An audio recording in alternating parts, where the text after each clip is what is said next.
Hello everyone. आज का हमारा सवाल है find out the solubility of NiOH twice in 0.1 molar NaOH given that the ionic product of NiOH twice is 2 × 10⁻⁻15। तो देखिए यहाँ पे निकल हाइड्रोक्साइड NiOH होल ट्वाइस का आपको सॉल्युबिलिटी बताना है।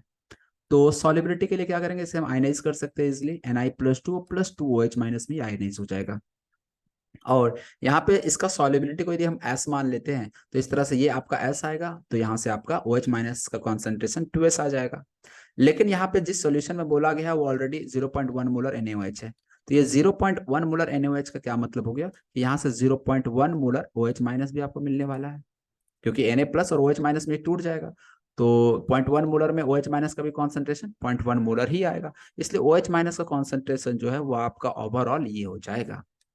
तो इस तरह से इसके लिए हम आयनिक प्रोडक्ट कांस्टेंट की वैल्यू लिखे, जिसको हम KSP सॉल्युबिलिटी प्रोडक्ट भी कहते हैं। तो यहाँ पे सॉल्युबिलिटी प्रोडक्ट ना लिखकर इसने आयनिक प्रोडक्ट कह दिया, सेम बात है। इसका एक्सप्रेशन हम लिख सकते हैं S × 2S + 0.1 का होल स्क्वायर, ये लिखा जा सकता है। KSP का वैल्यू दिया गया है 2 × 10⁻⁻15। ये S इंटू ये देखिएगा 0.1 + 2S का होल स्क्वायर।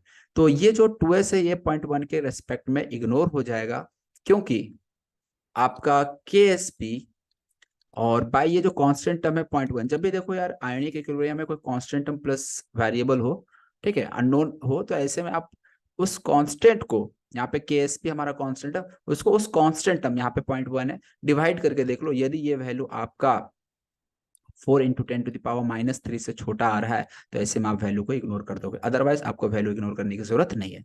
तो यहाँ पे ये वैल्यू 4 × 10⁻³ से तो बहुत ही छोटा मिलने वाला है, क्योंकि KSP 10⁻15 है। तो इसलिए हम यहाँ पे 2S को इग्नोर कर देंगे। और इस तरह से यहाँ पे आपको जो मिलेगा 0.1 का स्क्वायर मिलने वाला है। इसे यदि हम सॉल्व कर लेते तो ये 2 × 10⁻15 इक्वल टू S इंटू ये 0.1 का स्क्वायर करते तो ये 10⁻² आ जाएगा।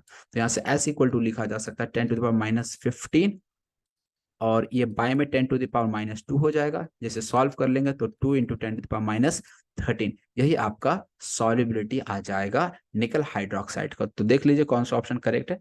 तो यहाँ से आप देख सकते हो ऑप्शन थर्ड जो इस सवाल का सही जवाब हो जाएगा। Hope you understand this question. Thank you for watching video.